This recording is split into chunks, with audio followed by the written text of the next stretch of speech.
नमस्कार साथियों, बेस्ट ज्ञान चैनल पर मैं बीरम सिंह आप सभी का स्वागत करता हूं। यहां पर आपको मिलती है डेली न्यूज़, करंट अफेयर्स, सरकारी नौकरी और योजनाओं की लेटेस्ट अपडेटेड जानकारी। वीडियो में दी गई जानकारी आपको उपयोगी लगे तो प्लीज़ लाइक ज़रूर कर दिया करें। व्हाट्सएप चलाने वालों के लिए ज़रूरी सूचना है जो कि जारी की गई है साइबर क्राइम सेल भोपाल के द्वारा। वर्तमान में कुछ शरारती तत्वों द्वारा लगातार लोगों की सोशल मीडिया प्रोफाइल को हैक कर साइबर क्राइम की घटनाओं को अंजाम दिया जा रहा है। इसके लिए OTP का सहारा लिया जाता है। आपके डाटे का गलत इस्तेमाल कर ब्लैकमेल किया जाता है और मानसिक रूप से प्रताड़ित किया जाता है और अन्य कई साइबर क्राइम की घटनाओं को अंजाम दिया जा सकता है। इस प्रकार की घटना से बचने के लिए आप अपने व्हाट्सएप अकाउंट को निम्न ऑप्शन का प्रयोग करके सुरक्षित रख सकते हैं। आपके मोबाइल नंबर पर आए OTP को किसी से भी शेयर न करें। यदि आपका मोबाइल नंबर किसी अज्ञात व्हाट्सएप ग्रुप में जुड़ गया है तो तत्काल उस ग्रुप से बाहर हो जाए। 2 स्टेप वेरिफिकेशन को एनेबल करें। Open WhatsApp and tap the 3 dots on the top right of the screen. उसके बाद में सेटिंग ऑप्शन में जाएं, अकाउंट ऑप्शन पर क्लिक करें और उसके बाद में 2 स्टेप वेरिफिकेशन को चालू कर दें, एनेबल कर दें। यदि किसी कारणवश आपका व्हाट्सएप अकाउंट हैक हो चुका है तो ईमेल ID है support@support.whatsapp.com।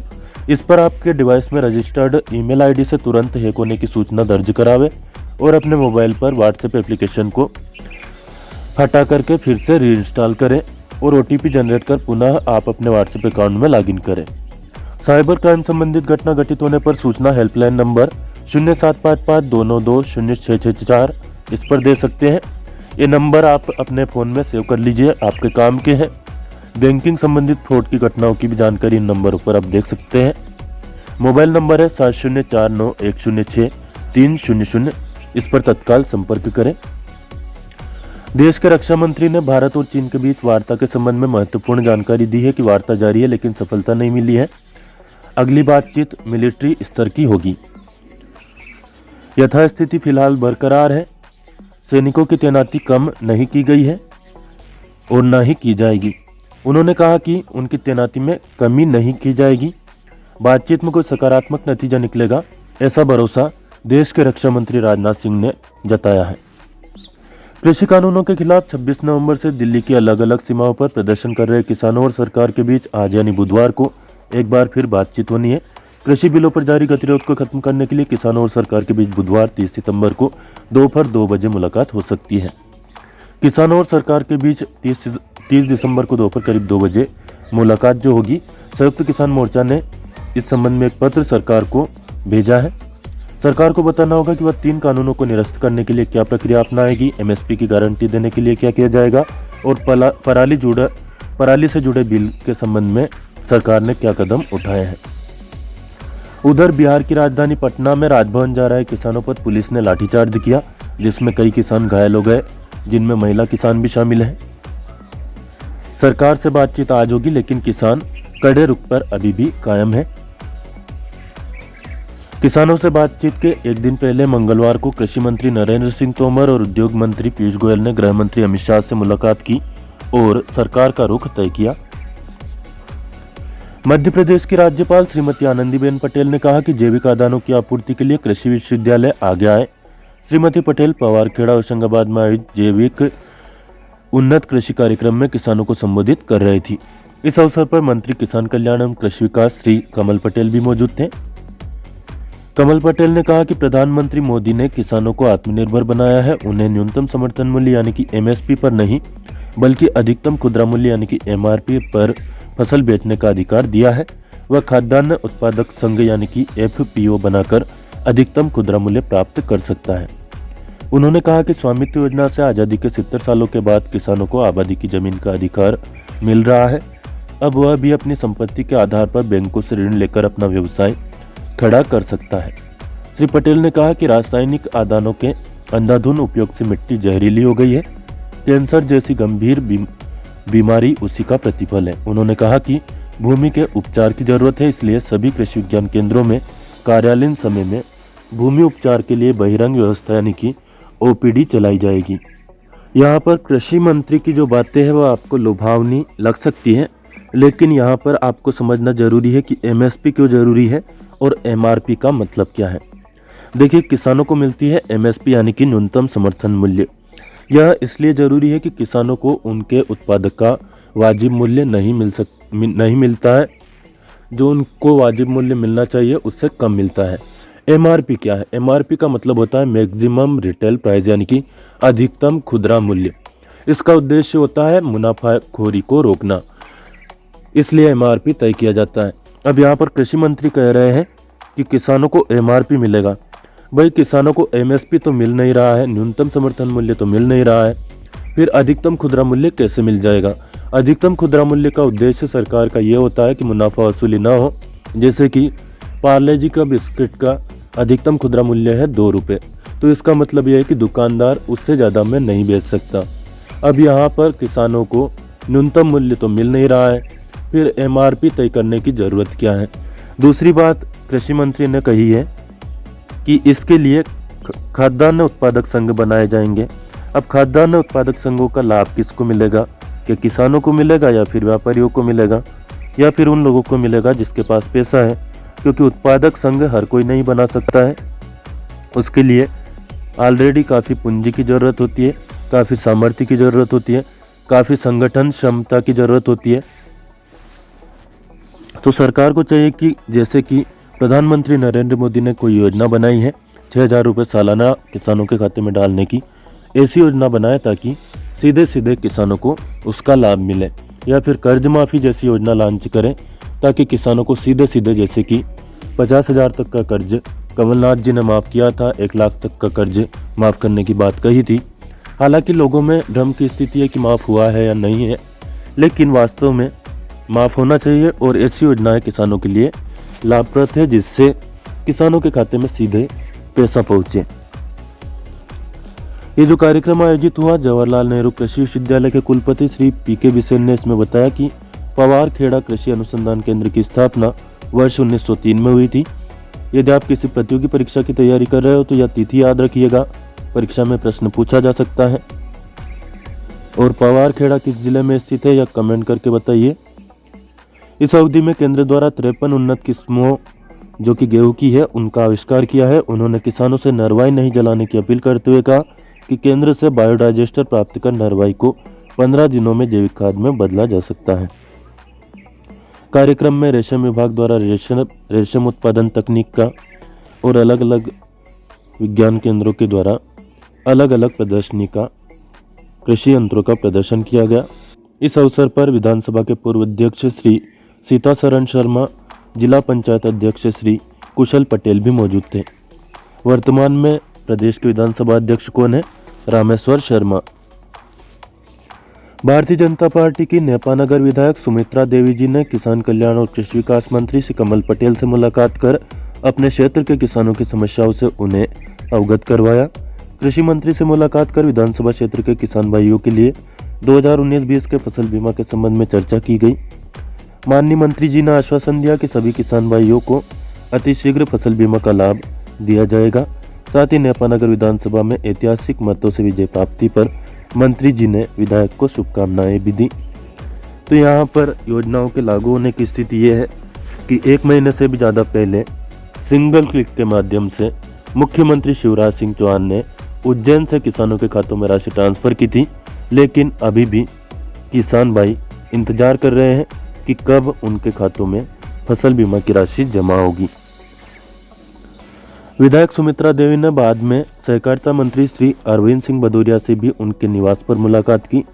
सहकारिता एवं लोक सेवा प्रबंधन मंत्री डॉक्टर अरविंद सिंह भदौरिया 1 जनवरी से 5 जनवरी तक ग्वालियर और भिंड जिले के दौरे पर रहेंगे। मंत्री डॉक्टर भदौरिया 1 जनवरी को सुबह 9 बजे भोपाल से ग्वालियर के लिए प्रस्थान करेंगे। दोपहर बाद 2 बजे ग्वालियर में सर्किट हाउस पहुंचेंगे। यहां से शाम 4 बजे भिंड के लिए प्रस्थान करेंगे और रात्रि विश्राम भिंड में करेंगे। मध्य प्रदेश की राज्यपाल श्रीमती आनंदीबेन पटेल ने मंगलवार को मुख्यमंत्री श्री शिवराज सिंह चौहान से भेंट की। राजभवन पहुंचे थे शिवराज सिंह चौहान। मुलाकात के दौरान मुख्यमंत्री श्री चौहान ने राज्यपाल श्रीमती पटेल से मध्य प्रदेश धार्मिक स्वातंत्र्य अध्यादेश 2020, नागरिकों को नियत समय सीमा में लोक सेवा प्रदाय करने संबंधी अध्यादेश, मिलावट करने पर आजीवन कारावास संबंधी अध्यादेश आदि के संबंध में चर्चा की। मुख्यमंत्री श्री शिवराज सिंह चौहान ने कहा कि नागरिकों को नियत समय सीमा में लोक सेवा प्रदान करना सुनिश्चित करने के लिए अध्यादेश लाया जा रहा है। अब चिन्हित की गई लोक सेवा तय समय सीमा में अधिकारियों द्वारा प्रदान नहीं की जाती है तो वह सेवाएं अपने आप ही नागरिकों को मिल जाएगी। इसे डिम्ड सेवा कहा जाएगा।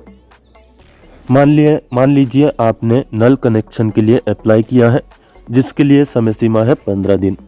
अब 15 दिन तक यदि आपको नल कनेक्शन स्वीकृत नहीं करता है अधिकारी, तो ऑटोमेटिकली उसकी स्वीकृति आपको मिल जाएगी।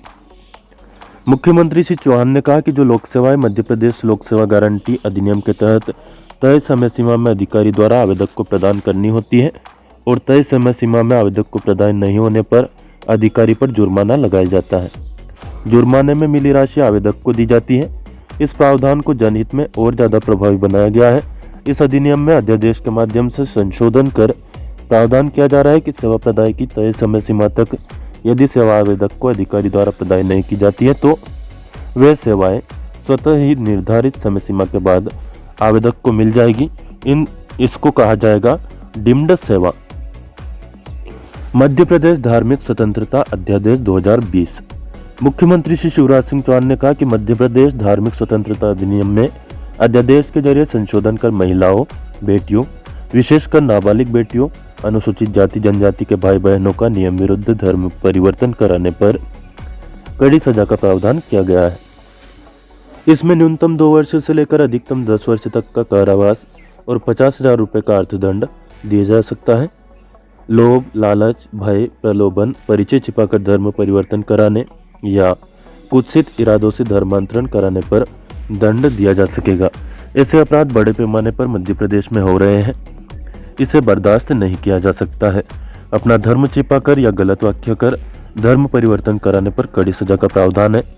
उन्होंने कहा कि अधिनियम विरुद्ध 2 या अधिक व्यक्तियों का एक ही समय में सामूहिक धर्म परिवर्तन किए जाने पर न्यूनतम 5 वर्ष से अधिकतम 10 वर्ष तक कारावास और न्यूनतम 1 लाख रुपए का अर्थदंड का प्रावधान किया गया है। मुख्यमंत्री श्री चौहान ने कहा कि जिस व्यक्ति का धर्म परिवर्तन अधिनियम के प्रावधानों के विरुद्ध किया गया है उसके माता पिता, भाई बहन इसकी शिकायत पुलिस थाने में कर सकेंगे। पीड़ित व्यक्ति के अन्य सगे संबंधी, कानूनी अभिभावक और दत्तक के संरक्षक भी परिवाद के माध्यम से सक्षम न्यायालय से आदेश प्राप्त कर सकेंगे। प्रस्तावित अधिनियम के अंतर्गत दर्ज किए गए अपराध संज्ञेय और गैर जमानती होंगे। उनके सुनवाई के लिए सत्र न्यायालय ही अधिकृत होगा। यह अध्यादेश राज्यपाल को भेजा जा रहा है। मुख्यमंत्री किसान कल्याण योजना यानी कि मुख्यमंत्री किसान सम्मान निधि के बारे में लेटेस्ट अपडेट हम देखें तो अभी तक 17-18 लाख किसानों को इसका लाभ मिल पाया है, जबकि लाभ मिला है 78,61,000 किसानों को। मिलावट करने पर आजीवन कारावास। मुख्यमंत्री श्री चौहान ने कहा कि मिलावट एक भयानक अपराध है, यह किसी भी कीमत पर मध्य प्रदेश में नहीं चलने दिया जाएगा। इसके लिए भी कैबिनेट की बैठक में अध्यादेश का अनुमोदन किया गया है। भारतीय दंड संहिता यानी कि आईपीसी की धारा 272, 273, 74, 75 और 76 में संशोधन कर 6 माह के कारावास और 1,000 रुपये तक के जुर्माने के स्थान पर आजीवन कारावास और जुर्माना प्रतिस्थापित किया गया है।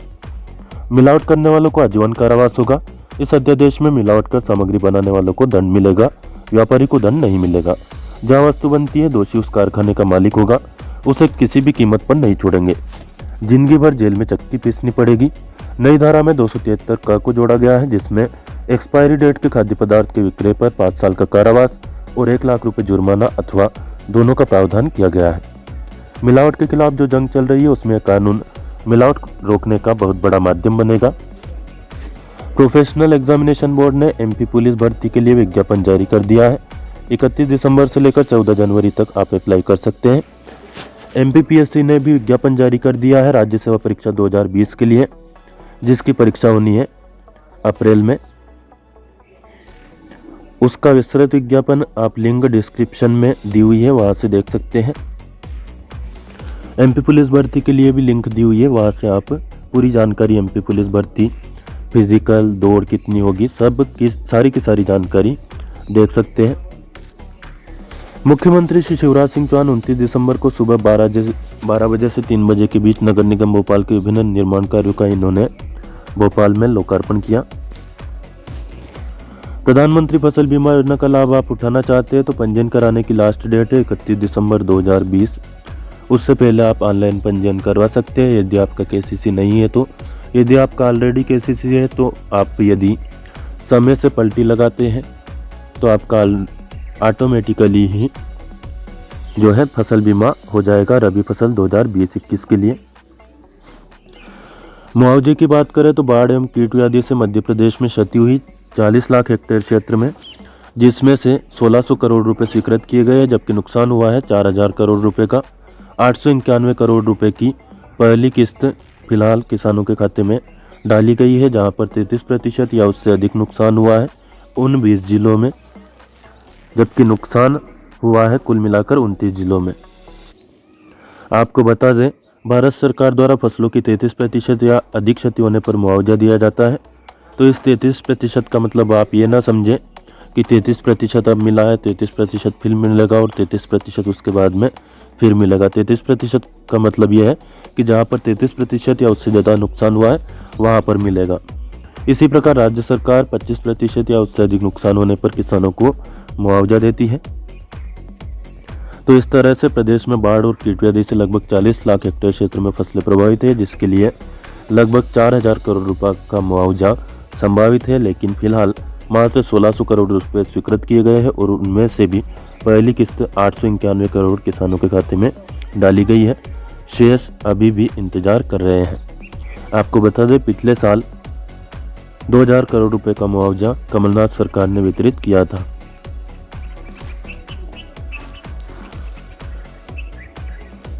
वर्तमान सरकार की जो सोच है, बिजनेस को बढ़ाकर रोजगार पैदा करना है।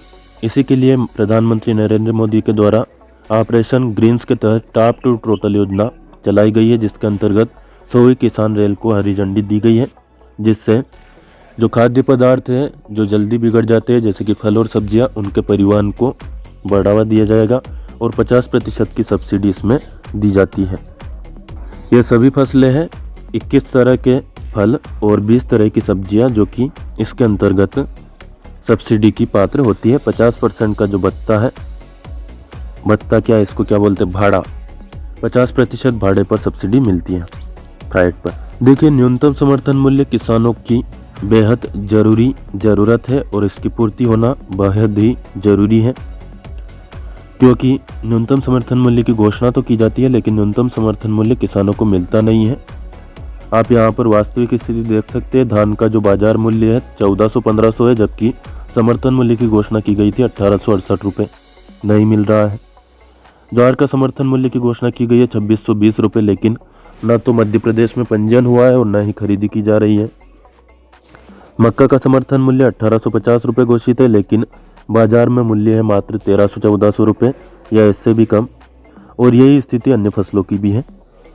डेली न्यूज़, करंट अफेयर्स, सरकारी योजना और नौकरियों की जानकारी के लिए इस चैनल को आपने सब्सक्राइब न किया हो तो प्लीज़ कर लीजिए। बेल आइकन और दबा दीजिए घंटी का बटन। लाइक ना किया हो तो लाइक कर दीजिए। अपने दोस्तों को भी शेयर करें ताकि सच्चाई का पता सभी को चल सके जो भी आपसे जुड़े हो, फेसबुक, व्हाट्सएप या टेलीग्राम ग्रुप पर। फिलहाल इस वीडियो में इतना ही। धन्यवाद। जय जवान, जय किसान, जय हिंद, जय भारत।